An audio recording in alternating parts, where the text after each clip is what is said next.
Mr. Akbar Ali, Deputy Secretary Health, Dr. Ali Razak, CEO, Punjab Health Initiative Management Company, Mr. Shamshad Ali, COO, Punjab Health Initiative Management Company, Mr. Muneeb, Mr. Khurram Iqbal اور Mr. Hasnat Punjab health initiative management company. خواتین حضرات، یہ وزیر اعلیٰ کی وہ team ہے جنہوں نے پرائم منسٹر صاحب کے ویژن کو پنجاب میں امپلیمنٹ کیا. ان کے لیے بھرپور تالیاں خواتین حضرات. ایک دفعہ پھر بھرپور تالیاں خواتین حضرات. خواتین حضرات، آپ کی بھرپور تالیوں میں آج کی تقریب کے مہمان خصوصی عزت مآب وزیر اعظم عمران خان.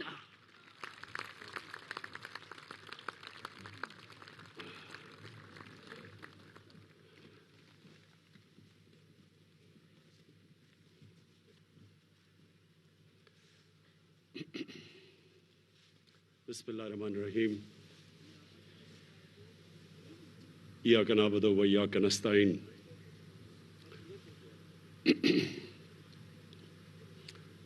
جناب Usman Buzdar, federal ministers, provincial ministers, members of parliament, خواتین و حضرات، جب میں پہلی دفعہ 18 سال کی عمر میں برطانیہ گیا تو مجھے پہلی دفعہ ایک فلاحی ریاست کو دیکھنے کا موقع ملا. ہمارا ملک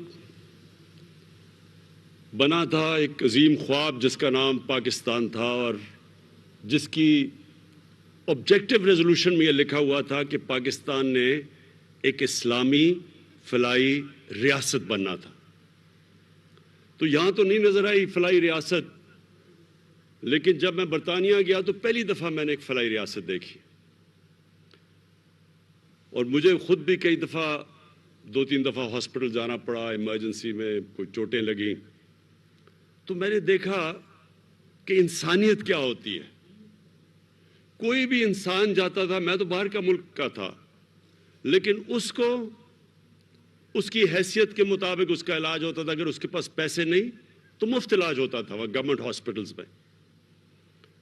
اور مجھے وہ کبھی وہ چیز نہیں بھولتی کہ میں ہر قسم کے لوگوں کو وہاں دیکھتا تھا، اور ڈاکٹرز اور نرسز کوئی فرق نہیں کرتی تھی کہ ایک آدمی پیسے دے کے علاج کروا رہا ہے اور دوسرا مفت علاج کروا رہا ہے.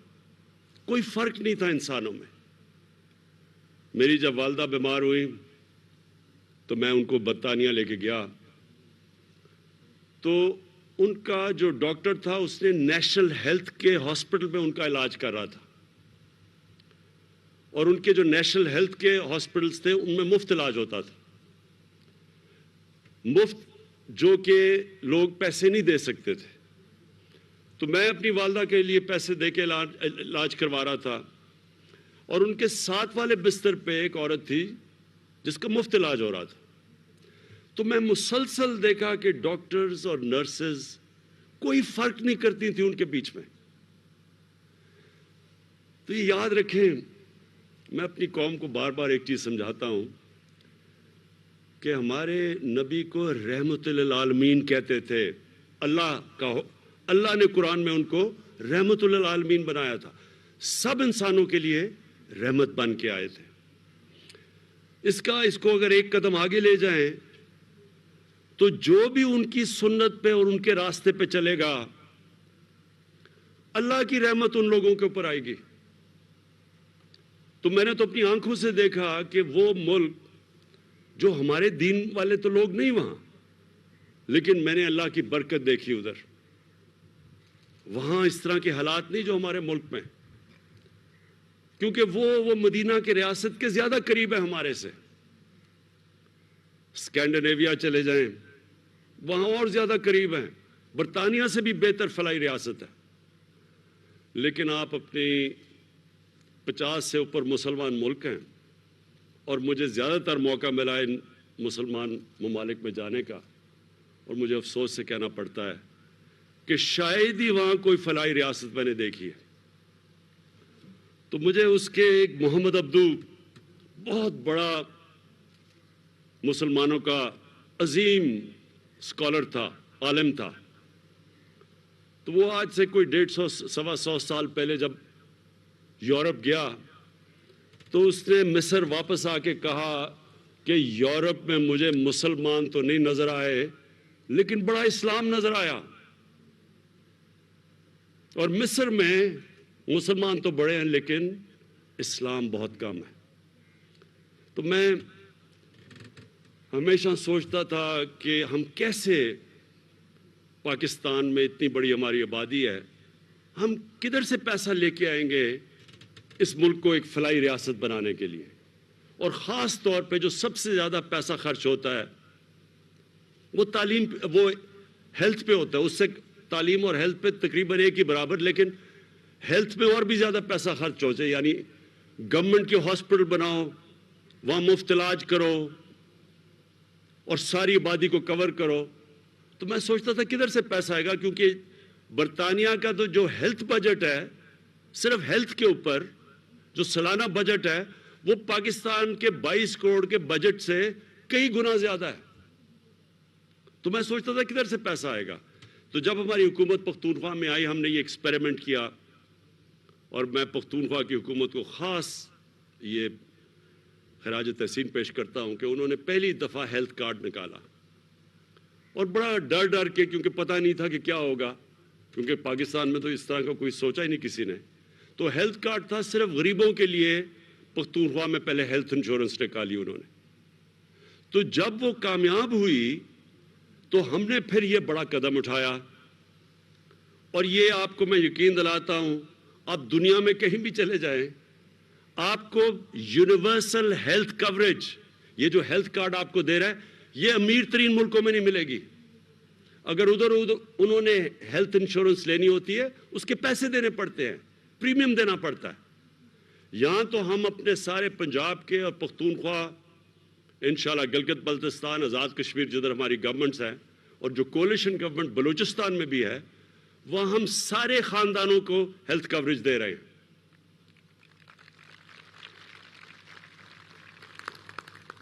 تو یہ میں ذرا آپ کو دوسری چیز بتاؤں کہ اس سے اب کیا ہوگا۔ ابھی ہمارا مسئلہ کیا ہے پاکستان میں؟ پہلے تو ہمارے پاس اتنا پیسہ ہی نہیں کہ اتنے زیادہ ہاسپٹل بنائیں جدھر ساری عوام تک ہم پہنچ سکیں۔